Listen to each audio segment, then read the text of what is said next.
Hi everybody, my name is Sandy Boucher and welcome back to The Learning Curve.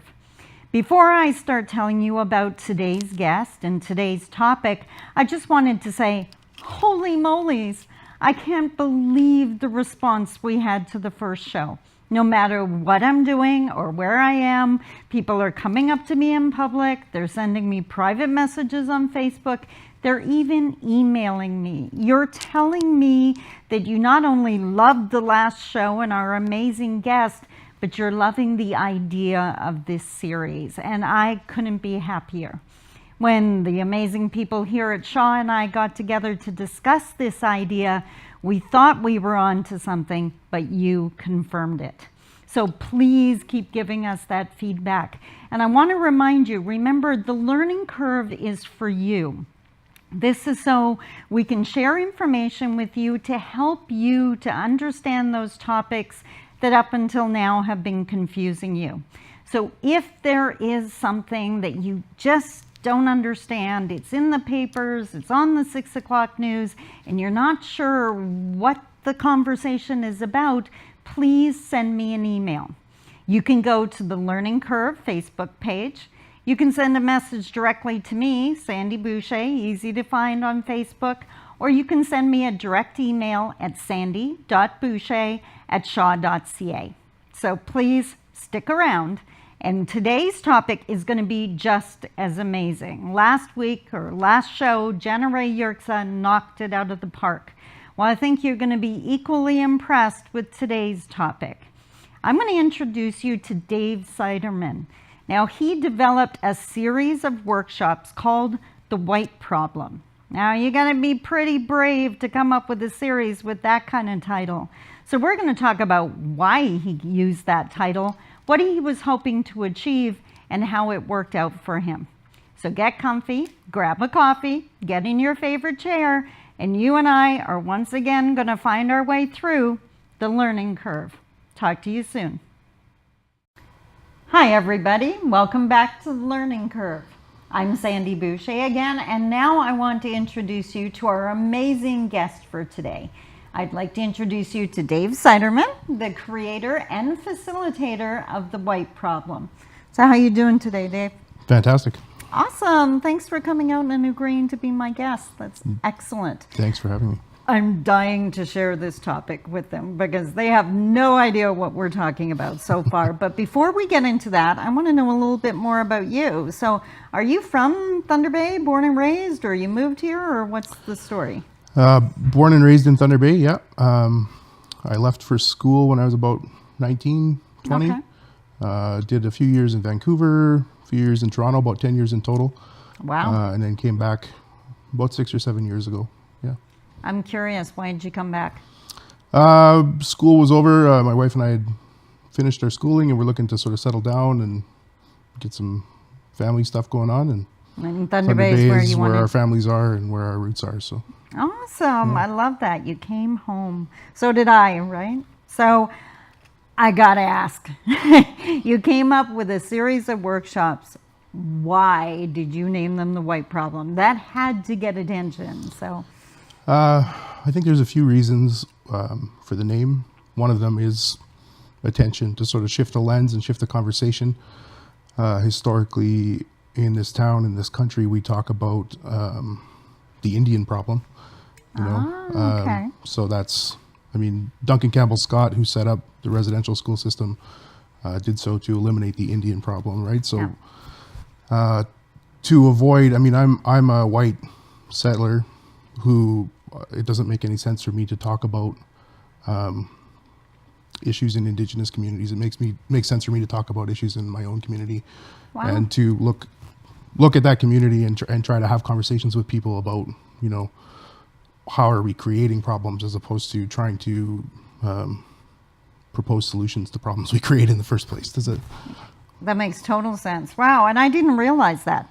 And I had the chance to attend your seminars.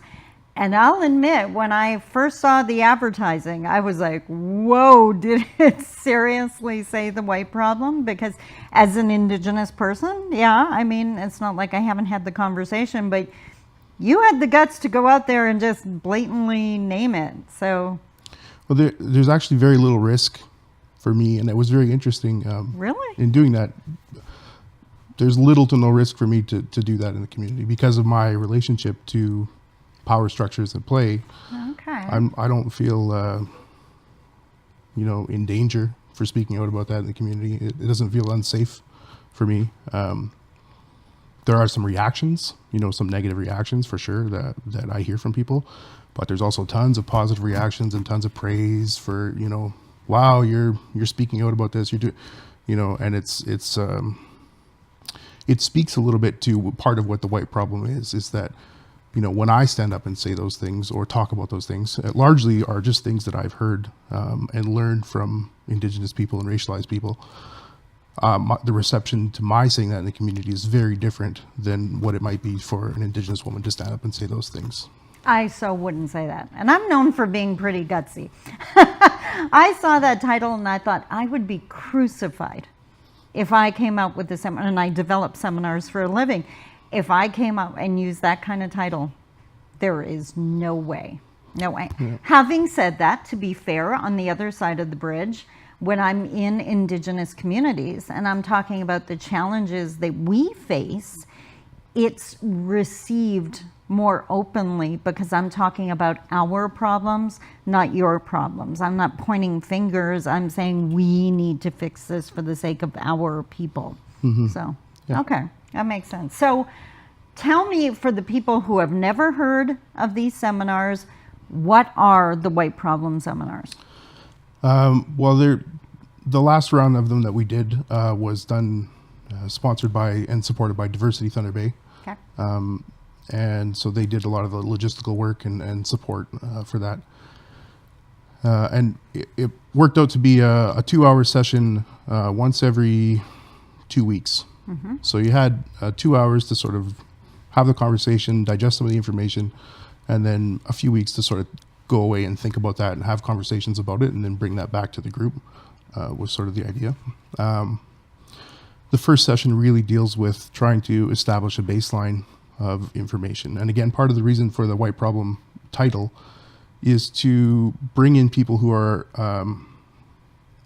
interested in that topic and learning more about it so that we don't get bogged down in debates about racism versus if reverse there is one, if there is right? racism, or if this is all in the past.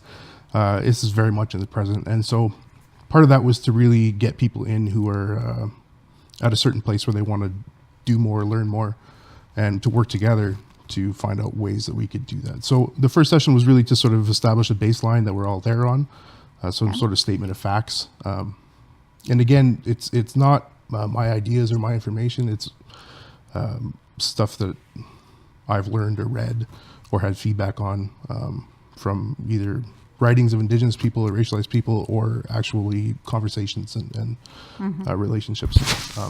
So yeah, to be able to start there and then move to, okay, let's look at some strategies for ways that we can get more people involved in challenging the systems. And then moving on to ways that we can get people involved in challenging the structural levels, the organization levels. So sort of a focus on individual strategies, organizational strategies after we sort of establish a baseline. Okay. So a couple of things came to my mind. For one, so you, excuse the expression, but you weren't going after the rednecks or the serious, the people that type in those horrible things to the media. Yeah. So they weren't coming out to the seminar, but that wasn't your target market anyways. Right. I mean, the amount of energy required to sort of go out and change people's minds I don't think it's really efficient to target that. Mm-hmm. Not that we don't have work to do, but thinking about ways of doing that. But for me, it was about trying to build a community, because I know that there's people, like, if I think of where I was in my thinking 5 years ago, like if you would have told me I would have been here talking to you about this, I would have looked at you funny, like there's no way, so how did I end up here? To me, that's a very interesting thing for me to think about, and how can I sort of reach out to other people who I know, like I am and like I was, questioning and wanting to do more and wanting to help, but not really knowing how, to say, hey, there's more of us out here, let's get together and sort of try and disrupt our own place in settler colonialism and white supremacy, interrogate that a little bit, and do some of the homework that we need to do to be able to carry our own baggage. Your guest last time on the show, Janet Ray Yerxa, who's a hero of mine, gave a speech where she talked about, what do you bring to the relationship, carrying your baggage. So I think a lot of times as white people, as settlers, we come to relationships with Indigenous people or with racialized people with all this baggage that we don't necessarily know we have. We're like fish swimming in water that don't see the water, the water of white supremacy. So how can we see that baggage first off and learn to sort of start carrying it on our own, so that when we do show up, we're not saying, here, hold this for me. And I love the way you explain that, the analogy, because the reality is if you've always done it, you just keep doing it. So you made the comment that 5 years ago you never would have thought of being here in this place talking about this topic. So what did bring you here? What happened? I had kids. That was a big issue. Made me think a lot more about my values and about what I want to do in the world to make it a little bit of a better place for them, what I want to teach them. Okay. The issues in town around the burning of the bridge to Fort William First Nation, and all of the really overt racism that came out around that and after that, and the election after that, really kind of brought me into the fold. And I was very fortunate to have a lot of contact with Damian Lee, who's from Fort William First Nation, who started blowing my mind with some of these ideas. I spent my whole life sort of knowing that there's something wrong, that Canada, there's something wrong in Canada, and my whole life it was the Indian problem. It was, how are we going to help Indigenous people? How are we going to fix this problem? How are And at this point, it started occurring to me that, like, oh, wait a minute, like, through having people point it out to me over and over again very patiently, this isn't actually an Indigenous, this is like the white problem. We need to do our own home. We need to flip the lens around and look at ourselves for a while. So that really, that's sort of how I ended up. That's amazing. Going down that That's path. Absolutely amazing. And what a fantastic journey, right? I know I was driving out here today and I was thinking, there's always something, it seems like, my latest pet peeve or whatever, what we have to adjust. And the latest one is, I hear it all the time on the news or in general conversations, where they refer to Indigenous people or Indigenous communities as our communities, our Indigenous people. And I thought, that's like someone moving into your backyard and talking about you as our family, right? It's like, what? Right. We were here first. How did we end up belonging to you? And I don't. And I know I have strong views when it comes to Canada. When they run those commercials showing the forefathers coming together to play in Canada, I don't see any chiefs in the room. So it's like, don't use our Right. when you didn't bother to include us in the process, right? Yeah, absolutely. So. I mean, I think that, those videos, that history, all of that way that you get sort of initiated, I've started to see white supremacy as a gang. Wow. And I see myself as trying to do a gang exit, like from one of the most violent gangs in history, you know what I mean? And it's something I was born into, so... We're going to hang on to that thought because that's a powerful thought. We're going to be back in a few minutes to continue this discussion about the white problem and how you can learn more and educate yourself. Be back in a few minutes.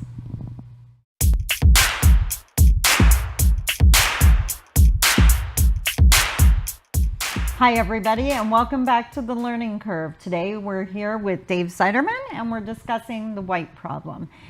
And that was pretty sensational just before the break, talking about white supremacy and extricating yourself from a gang. So I gotta let you run with that one because they're gonna be, I know the audience is gonna be going, huh, what, wait? Sure. So one of the things that I have realized in the last bit is that white supremacy is not just about white hoods and swastikas. Okay.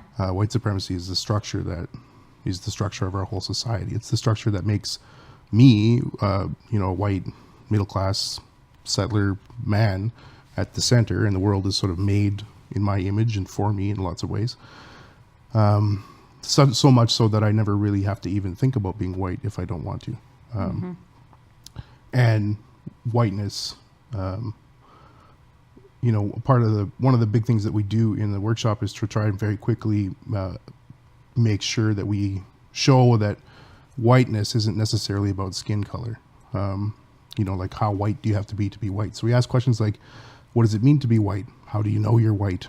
And oftentimes people have answers like, I don't know what it means to be white.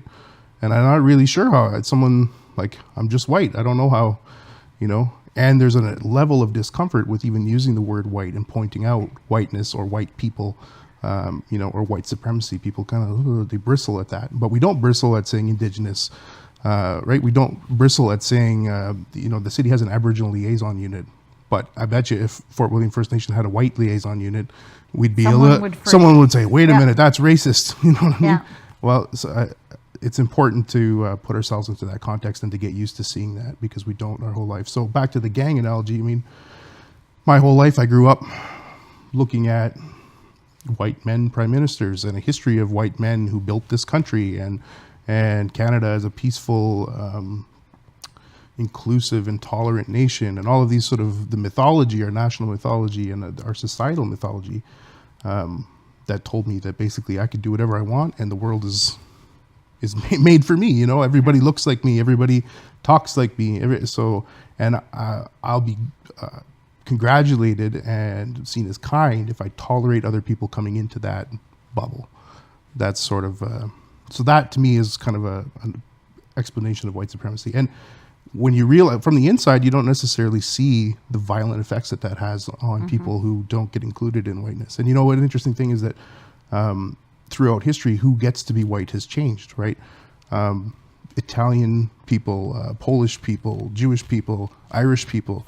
There were times not in the very near past where those people weren't included as white, and now they very much are. So what are those processes, and how do it tells you that something is wrong, something needs more thinking about, needs more, so yeah. In so many ways that resonates. When you were talking, I was thinking, and I didn't even think about the word white until I went to your seminar. And I was like, wow, you're right, because I would never use that word or refer to someone that way because of the reaction. Right? And you were the one that made me realize, wait a minute, but I use all the other descriptors.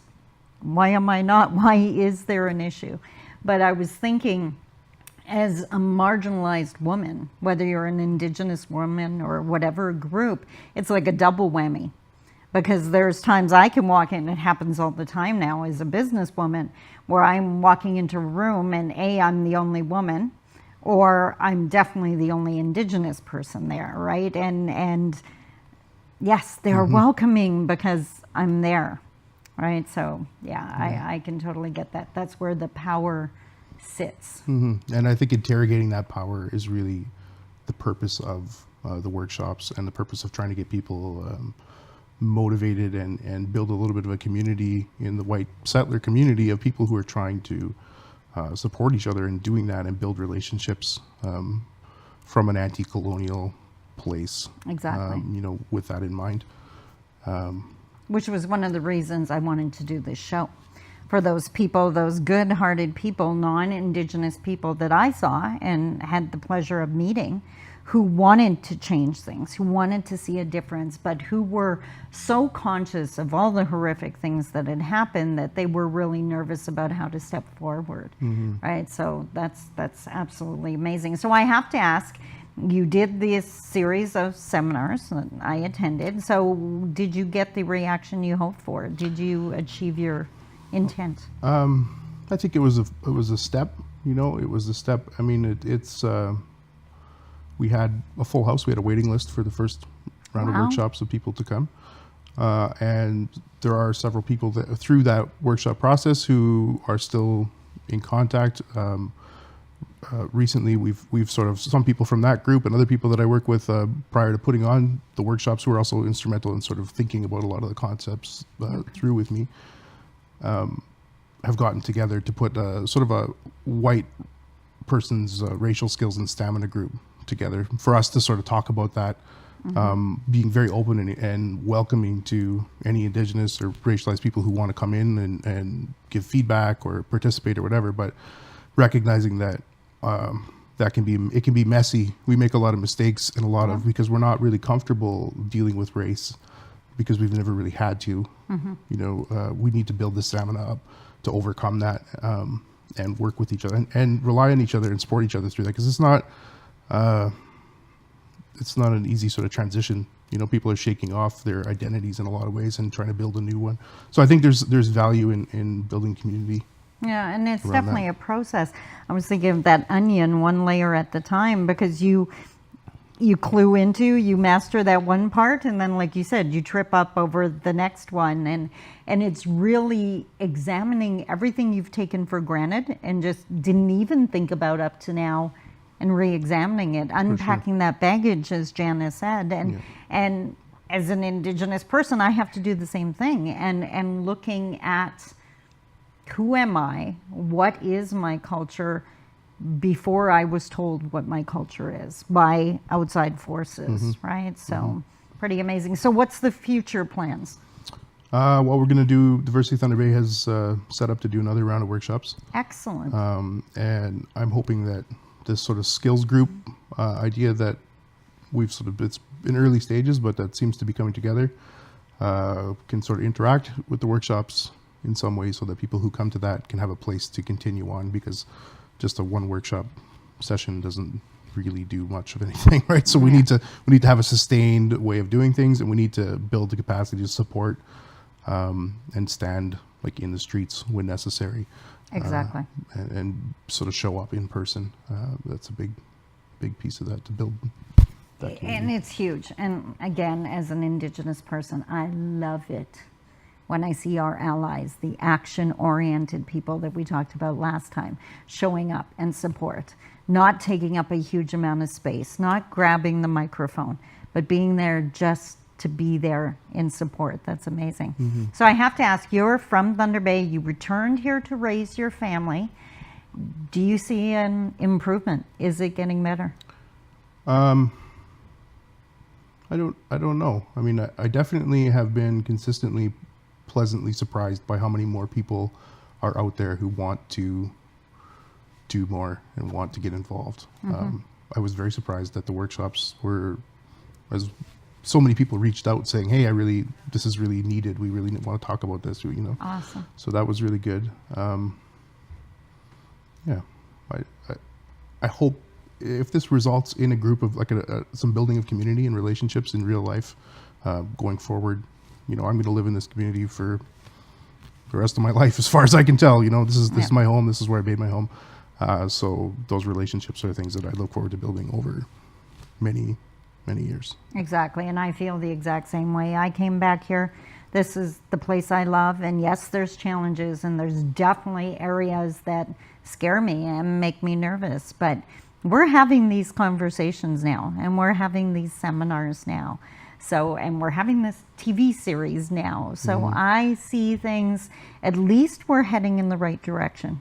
Maybe we're not at the point where we can say a lot has improved, but we're definitely going in the right way. Yeah, the more that we're having these conversations, the more that as long as these conversations are disruptive, to the status quo and causes people to think more and to maybe shift some of their thinking or be less sure. To me, that's a really important piece. A lot of people who hold really entrenched views, racist views, violent views, are sure about those. Yeah. So if we can, move as a community to a place where we're a little less sure and sit with that discomfort, that sort of tension, I think that will be fertile ground for some change. Excellent. Well, I love the work you do. Keep it up.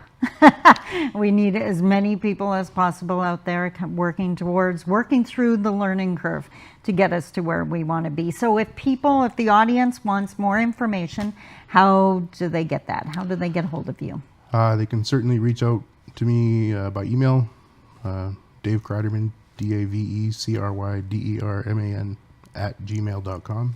Excellent. I'm on Facebook and on Twitter, at Dave Cryderman on Twitter. And You could search me on Facebook. Yeah. Excellent. I'm happy to connect with anybody who has any questions or has any interest in this sort of thing. And like I said, we have a sort of an ongoing skills group. People are welcome to get involved with if they're interested. That's amazing. Thank you so much for coming out. Thank you so much, Sandy. And thank you for tuning in today. According to my teachings and my elders, with a gift comes responsibility. I truly believe that the information we're sharing with you is a gift from me and my amazing guests. It's up to you what you do with it. So please, if you can, consider the information we share. Maybe you can bring down a wall or two, or maybe even build a bridge. Until next time, I hope you enjoyed this edition of The Learning Curve. Take care. Bye-bye.